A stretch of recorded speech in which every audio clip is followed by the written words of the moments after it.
샬롬, 반갑습니다. 오늘은 예레미야 네 번째 시간, 예레미야 13장 이하의 말씀을 가지고 함께 우리가 말씀을 나눠보려고 합니다. 우리가 12장에도 봤지만 예레미야는 악인들의 형통을 보고 또 남유다의 망할 때 보면 적어도 의인이나 또 이런 사람들이 고난이 덜 해야 됨에도 불구하고 오히려 반대로 악인들은 형통하고 의인들은 고난받는 것 같은 것 가운데 원망과 불평의 이야기들을 좀 하게 됩니다. 그 가운데 이제 13장에 보면 하나님께서 이상인지 실제 이 일이 있었는지 좀 납득하기 어려운 일이 13장에 벌어집니다. 그게 뭐냐?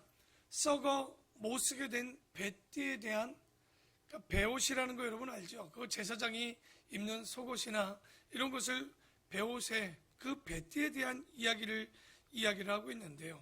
그 내용이 뭐냐? 13장에 보면 하나님께서 나타나셔서 예레미야에게 얘기합니다. 너는 뱃띠를 사서 물에 젖지 않도록 가져다가 저 유보라데 강가에 가서 한 어느 바위 밑에 땅을 파고 묻고 오라는 이야기입니다.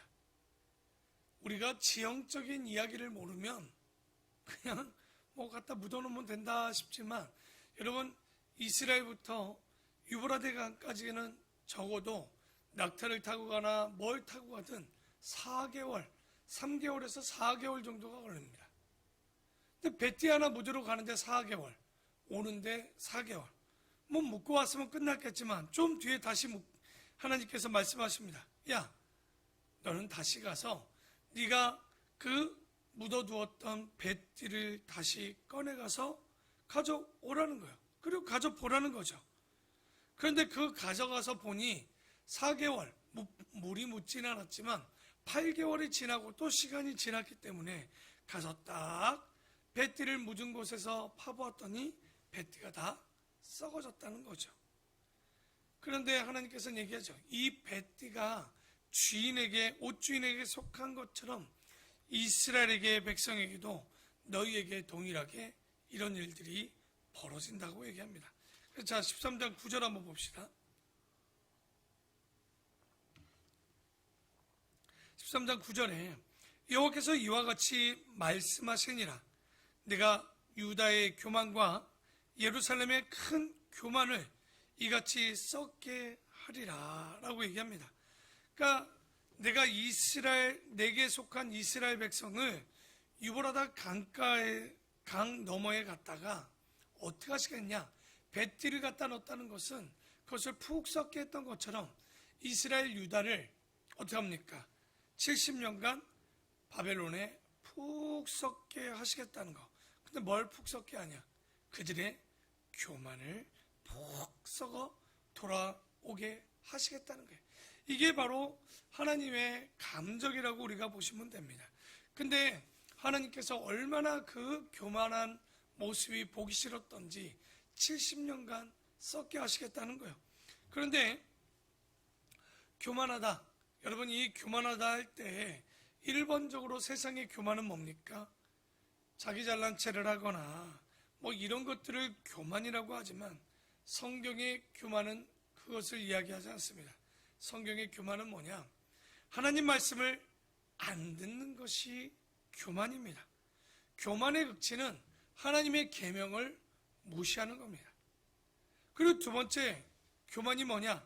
바로 배우려고 하지 않는 게 교만입니다. 종종 교회 안에서 이런 일들을 부탁하면 이런 얘기합니다. 제가 어떻게 저 같은 사람이 이런 일들을 할 수 있겠습니까? 이건 겸손이 아니에요. 이건 겸손이 아니라 정확히 얘기하면 무능입니다. 그것은 나태함이고 무능이고 태만이 될 수밖에 없는 거예요. 그러면 뭐가 겸손이냐? 항상 내가 아는 것이 다가 아니고 끝없이 배우려는 것이 겸손이라는 거예요. 그러니까 예레미야가 이제 여러분 젊지 않습니까? 30의 사명을 받고 그 이야기를 유대인들에게 가서 전하지만 사람들이 뭐라고 하는 거예요? 아니 저 젊은 사람이 뭘 안다고 저런 이야기를 하느냐. 그래서 하나님께서 그런 유대인들, 교만한 유대인들을 보면서 내가 그 교만한 것들을 지금 벳디에 대한 이상을 보여주면서 혹은 이것이 실제 있었는 일인지 정확히 알 수는 없습니다. 어쨌든 이 말씀을 보면서 벳디가 썩는 것을 우리에게 이야기하는 것은 무엇을 이야기하고 있느냐? 유대, 너희가 이렇게 교만했고 하나님께서는 70년간 어디에서? 바벨론 포로를 통해서 그들을 썩게 하시겠다. 무엇을? 교만을. 그게 바로 이제 13장의 이야기입니다.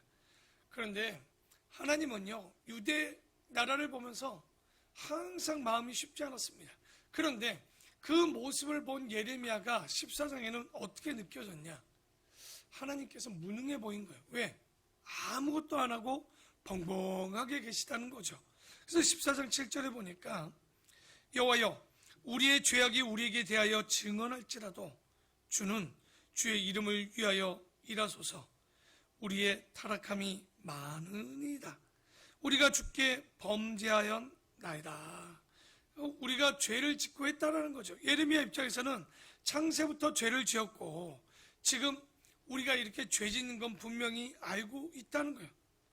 그런데 이 이야기는 이 8절에 보니까 이스라엘의 소망이시오 고난당할 때의 구원자이시오 어찌 이 땅에 거류하는 자같이 하룻밤을 유숙하는 나그네같이 하시나이까.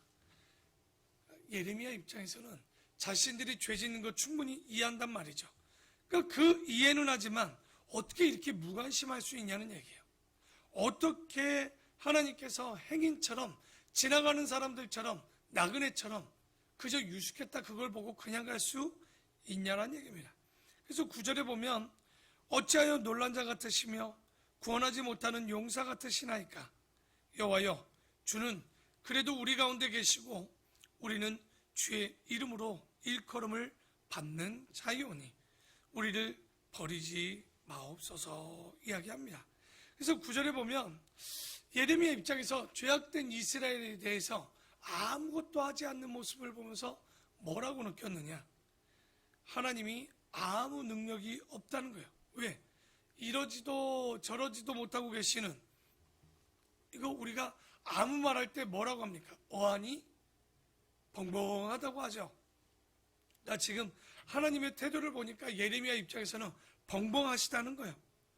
그러니까 그냥 여기 여행 가다가 지나가는 나그네처럼 그러니까 하룻밤 지나가는 행인같이 벙벙하고 계시는 것을 같이 어찌할 바 모르는, 그러니까 예레미야가 볼 때 하나님께서 너무 이러시고 있는 것 아닙니까? 할 때 19절에 보면 주께서 유다를 온전히 버리시나이까? 주의 심령이 시온을 싫어하시나이까? 어찌하여 우리를 치시고 치료하지 아니하시나이까? 우리가 평강을 바라도 좋은 것이 없고 치료받기를 기다리나 두려움만 보나이다. 여호와여, 우리의 악과 우리 조상의 죄악을 인정하나이다. 우리가 주께 범죄하였나이다. 주의 이름을 위하여 우리를 미워하지 마옵소서. 주의 영광의 보좌를 욕되게 마옵소서. 주께서 우리와 세우신 언약을 기억하시고 피하지 마옵소서. 여기까지 보면 이스라엘 백성들이 돌아온 것처럼 얘기하지만 여러분, 이 백성이 주께 간구하고 있지만 우리가 어저께 보았죠. 그들이 이렇게 했지만 예레미야가 전했지만 뭐하지 않았다고 했습니까? 돌아오지 않았고 깨닫지 않았단 말이에요. 그러니까 지금 피하지 마시고 용서해달라고 하죠. 그러나 22절에 보면 이방인의 우상 가운데 능히 비를 내리게 할 자가 있나이까? 하늘이 능히 소나기를 내릴 수 있으리이까? 우리 하나님 여호와여, 그리하는 자는 주가 아니시나이까? 그러므로 우리가 주를 앙망하옵는 것은 주께서 이 모든 것을 만드셨음이니이다 하니라. 이렇게 백성들이 돌아온 것처럼 기도하고 있지만 하나님께서는 계속해서 뭐합니까? 돌아서지 않는 이스라엘 백성들의 기도는 듣지 아니하시고 응답하지 아니하시겠다는 거. 오히려 그러니 기도하지 말라는 거예요. 그러니까 이런 이야기들, 여러분, 아이들이 야, 너 이거 할래 안 할래? 안 할게요. 근데 며칠 지나면 또 그 짓을 합니다. 너 정말 이거 할래? 안 할게요, 엄마. 그런데 또 며칠 지나면 또 이렇게 똑같은 일을 합니다. 그러면 하나님 입장에도 우리가 동일한 이런 일들이 있으면 용서하고 싶지만 돌아오지 않고 깨닫지 못할 때 그 마음에 뭐가 생길까요? 염증이 생기는 거예요. 아니, 돌아온다면 삶이 바뀌어야 될 것 아닙니까? 돌아온다고 했다면 그들의 생각이 바뀌어야 될 것 아닙니까? 그런데 15장 1절에 보니까 여호와께서 내게 이르시되, 야, 모세와 사무엘이 지금 내 앞에 섰다 할지라도 내 마음이 이 백성을 향할 수 없나니 그들을 내 앞에서 쫓아내보내라. 이 말은 뭐냐면 모세 이후 몇 번이나 끝장내려고 그랬죠. 여러분, 모세 때도 출애굽기 때 십계명을 갖고 내려왔을 때 모습을 보고 하나님께서 뭐 하려고 했습니까? 저 이스라엘 백성들을 진멸하려고 하셨죠. 그런데 누구 때문에 진멸하지 않았죠? 모세가 차라리, 그렇죠? 자신을 심판하시라는 마음으로, 중보하는 마음으로 기도하니까 참으셨단 말이에요.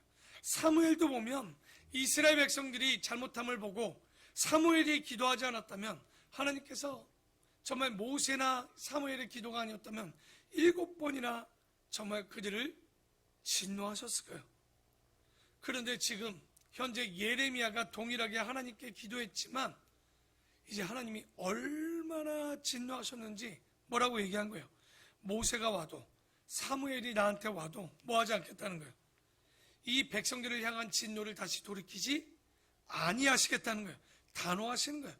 그래서 3절에 여호와의 말씀이니라 내가 그들을 4가지 벌하리니 곧 죽이는 칼과 찢는 개와 삼켜 멸하는 공중의 새와 땅의 짐승으로 할 것이며, 유다왕 히스기야의 아들 므낫세가 예루살렘에 행한 것으로 말미암아 내가 그들을 세계 여러 민족 가운데 뭐 하시겠다는 거예요?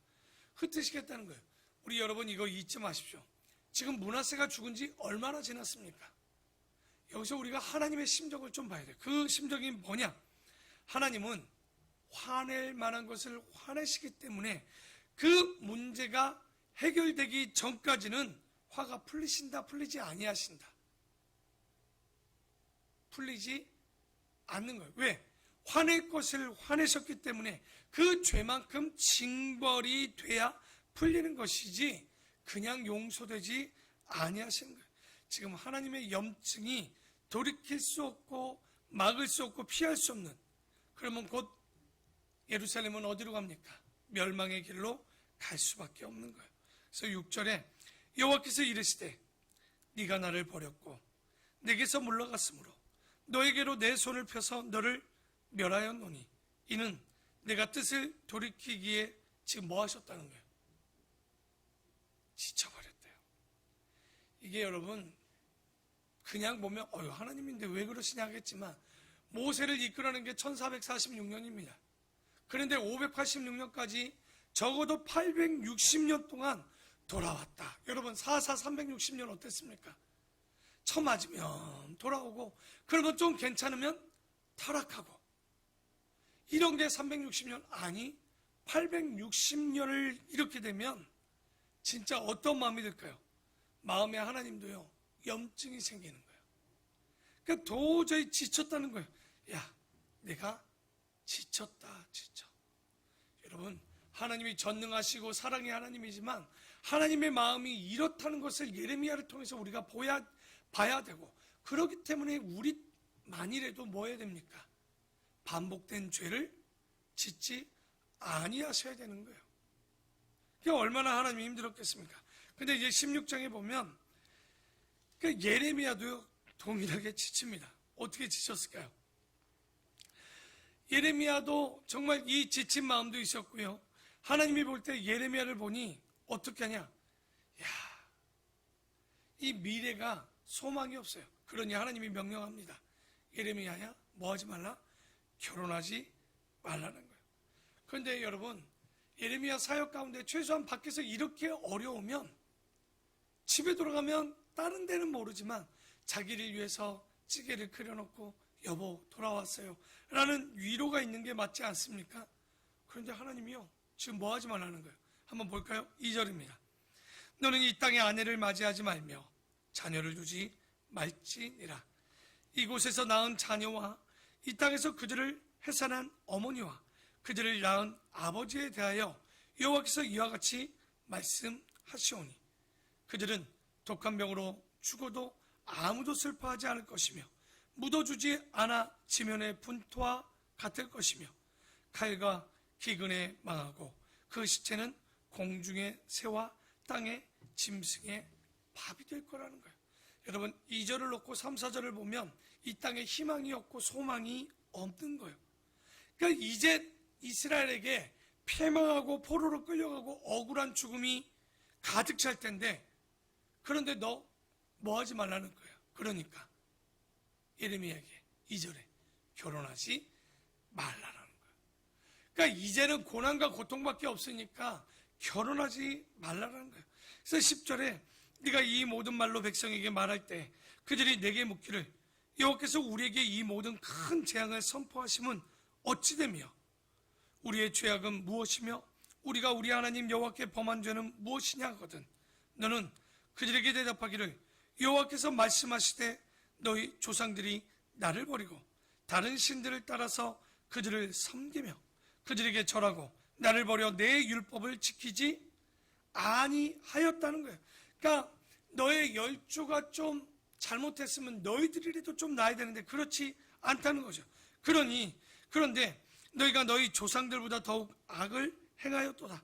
보라, 너희가 각기 약한 마음의 완악함을 따라 행하고 나에게 순종하지 아니하였으므로 내가 너희를 이 땅에서 쫓아내어 너희와 너희 조상들이 알지 못하는 땅에 이르게 할 것이라.